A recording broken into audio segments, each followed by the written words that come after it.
My wife and I have been married for about 4 years. She brought 3 kids from previous relationships into the marriage, while I have none.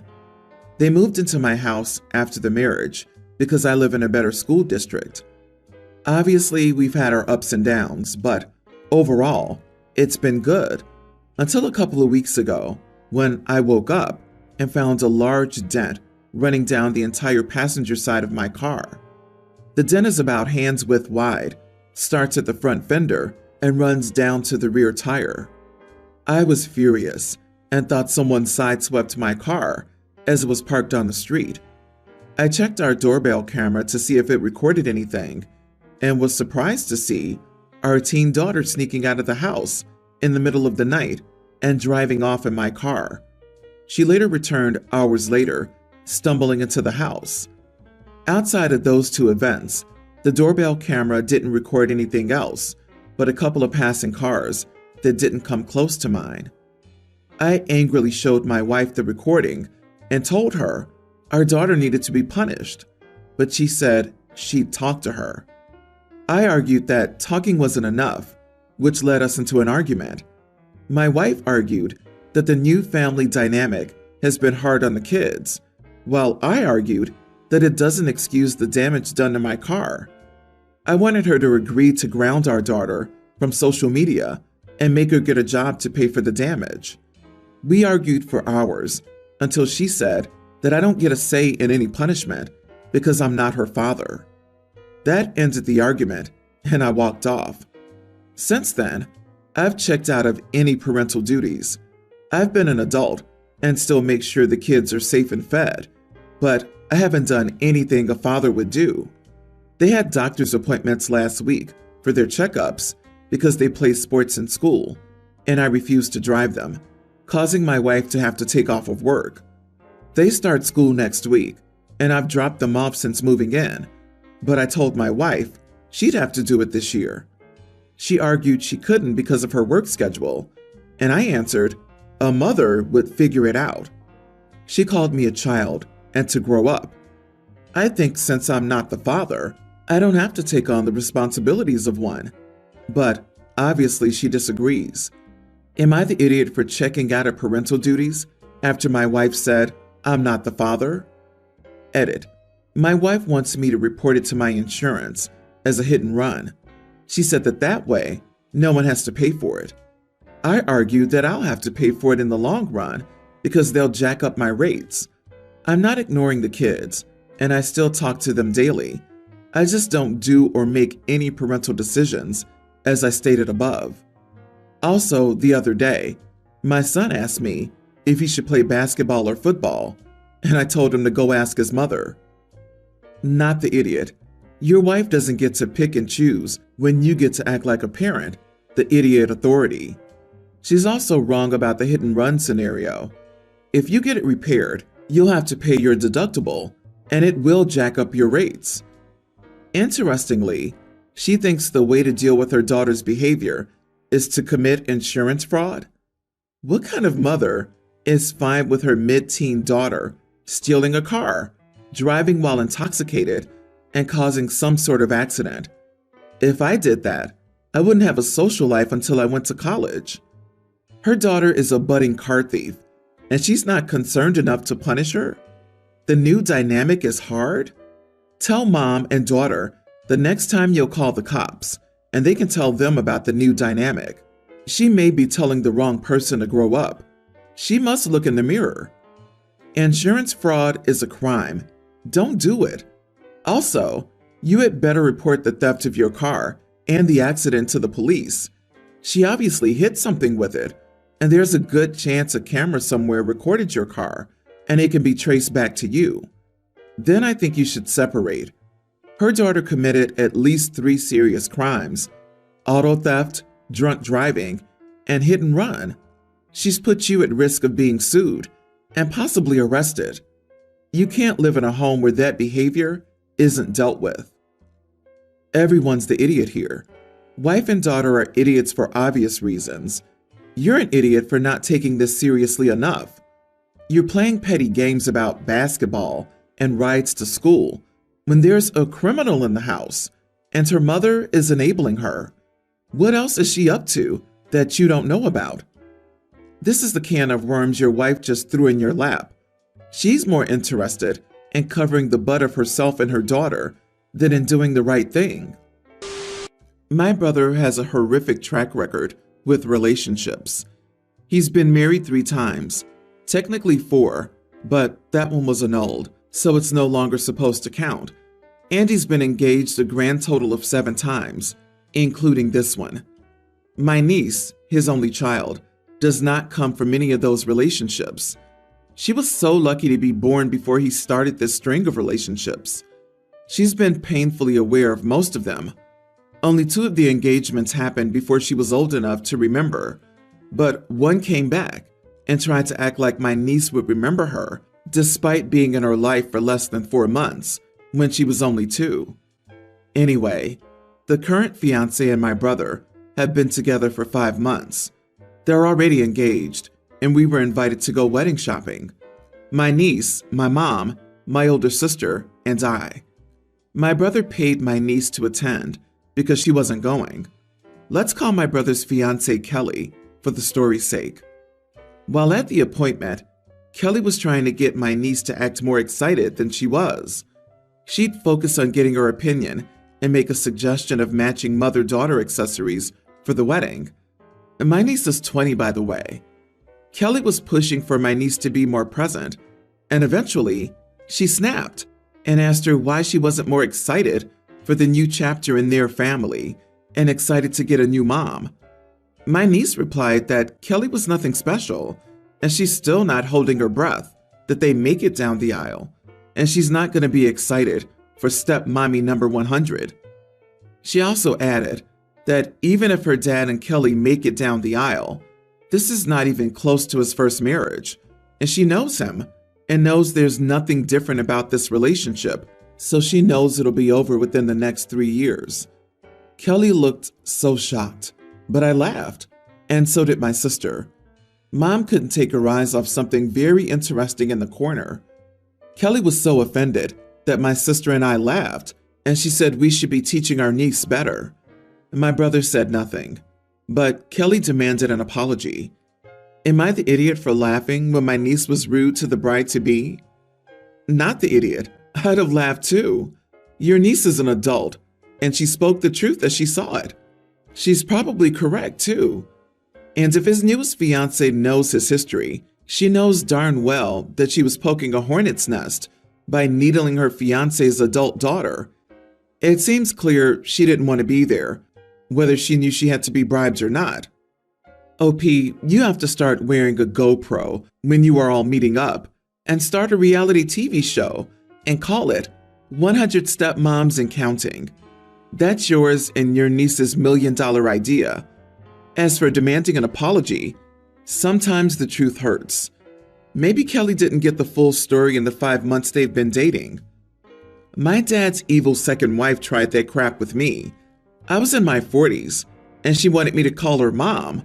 I refused, and generally referred to her as Florence. Your niece knows exactly who and what her dad is, and let her soon-to-be stepmother, number 100, LMAO, know as well. Frankly, I would have howled with laughter.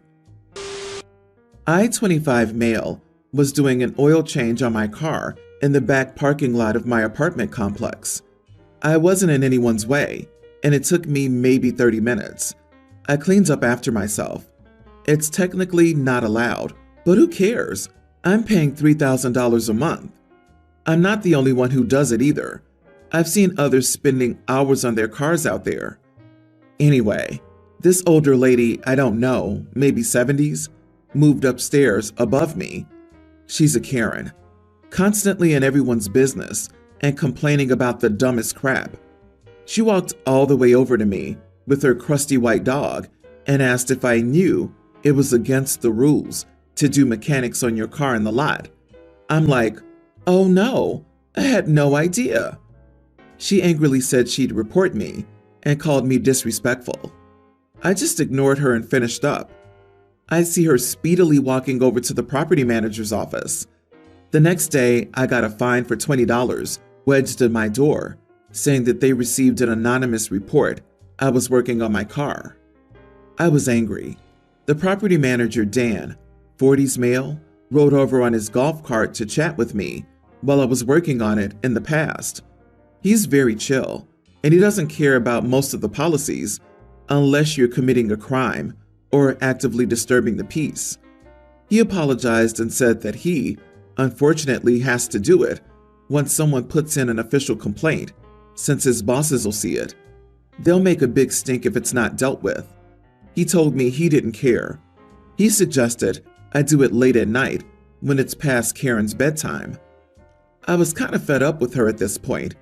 I asked if I could make an official report that someone has a car in the lot that has expired tags for the last month. Karen's husband's car. He just had surgery, so they haven't been able to get it renewed at the DMV, I guess. Dan laughed and said, "Oh man, really? That's devious, brother." I said, "Yeah, put that crap in. Our state gives the right for private property owners to tow any car with expired tags without notice." The car was towed the same day, and she flipped out. It was hilarious. The cherry on top was Dan informing her that he couldn't do anything because they had received an official complaint. Many neighbors and I were nosy and watched the whole debacle outside. I piped up and said, "It's unfortunate how some people need to learn to mind their own business and chill with the reporting."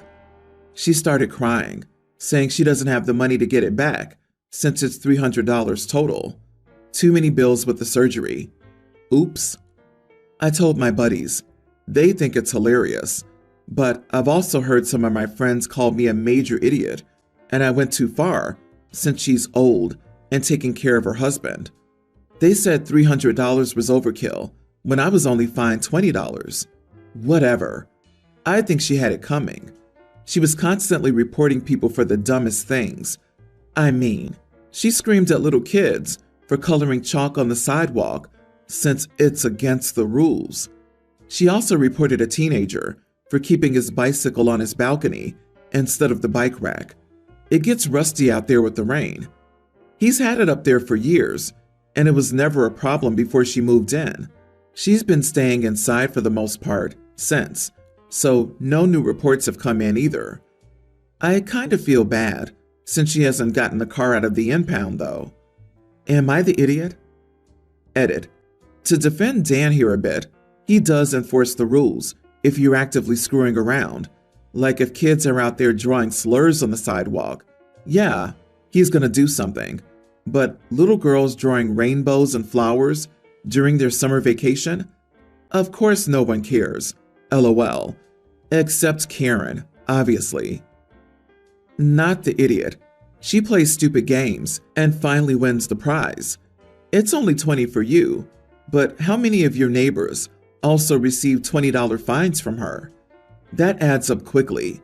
So no, you're not the idiot here. She is. Don't let anyone guilt you into that. Plus, people like that have a pattern of being nosy idiots and trying to get everyone to follow suit. It sucks to be her. It would have cost her $0 to mind her business and keep her trap shut.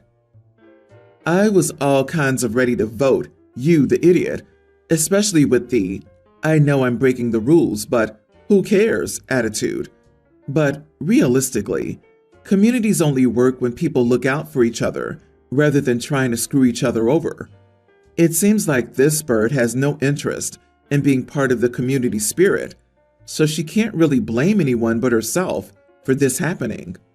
If she had been a little less willing to kick up a stink for petty reasons, the other residents might have been more willing to help her out with what I'm sure is a difficult time right now. Update. If anyone cares, I saw the car in the lot this morning. I believe the grandson got it back for her. She still hasn't done her daily patrolling yet, so maybe she learned her lesson. I, 32 male, have been with my girlfriend, Rose, 30, for almost 2 years. We've recently been discussing moving in together. The issue is my girlfriend's last boyfriend was her fiancé, and they were together for 5 years. They had a daughter together and life, but he passed away 4 years ago. Rose is extremely close with her late fiance's family. She sees them almost every holiday and texts and calls his mom and sister frequently. They're all very close. I feel as though I'm living in the shadow of a dead man. I want a life with my girlfriend and her daughter, and hopefully children. With her. I want our own future. The topic came up again about us getting a place together. I basically told her I didn't feel comfortable moving in until she cut contact with her late fiance's family, other than when it involved her daughter. She got angry and said that that was never going to happen and that I had no right to even request that. She accused me of being jealous of someone dead. She now's been ignoring me since yesterday. Am I the idiot? Buddy, that family's with her for life. That's her kid's grandparents by blood. You are the idiot. Honestly, I don't see how you're not getting dumped after this. I want a life with my girlfriend and her daughter and hopefully children with her. I want our own future. Then don't date someone with kids. The family of the kid will always be around, forever. You don't get to come in and say, "No more of your dad's family for you, little girl." What exactly are you threatened by? A dead man? Really? You're trying to treat this like a divorce. It's not a divorce. Someone died. You don't get to pretend he didn't exist because it makes you uncomfortable. This isn't a breakup. This is death. These are people that have healed together. They will always be connected. Don't like it? Pack up and leave. Dude, enjoy being single. She has a child with her late fiance, so she'll always be tied to them. They're her child's family, so no, she's probably never going to cut them off. I'm delighted that you asked Rose this question. It gives her a very clear look at how insecure you are and how big of a mistake it would be to take a relationship with you to the next level. I, 37 female, married my husband, Todd, 41, very young. 3 years into our marriage, we got a divorce because he had an affair and got his mistress pregnant. We were split for 5 years, then decided we had changed as people and reconciled for our daughter we had before the divorce and for ourselves with the help of counseling. We've now been together for 6 years. During the years apart, I had another child with a serious partner who sadly passed away. A few days ago, we got a call from my husband's ex-mistress. She says her job wanted her to fly out of state this weekend for an opportunity, but it isn't possible with her son, and she asked us if we'd be willing to take him on such short notice. Usually, my son gets a hotel and stays with his son when she flies out, but she said that this time it would be a longer-term stay. I told my husband, absolutely not. That wasn't happening. He said I was being unfair and that he cares for my daughter, who's from my late partner, like his own, and I should do the same.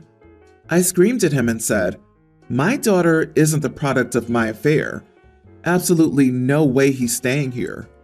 He got angry and said that I was being ridiculous and a witch because the child was innocent.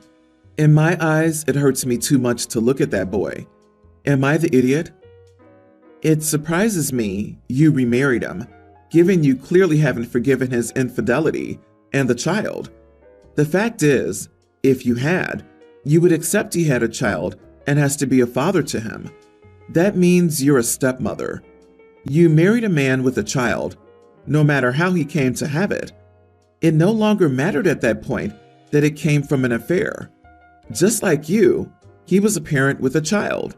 You chose to marry a man with a child, which means you have to allow him to parent this child in your shared home without blowing a gasket or treating that child ill.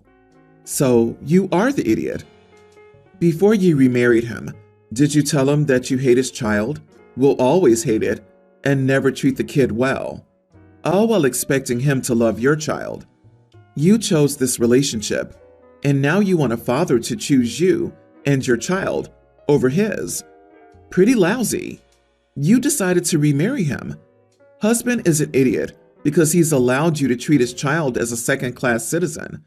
He was very wrong to have an affair, But it isn't the child's fault, and your husband should not have gotten back together with you for the benefit of one child while having this other one be treated inferior.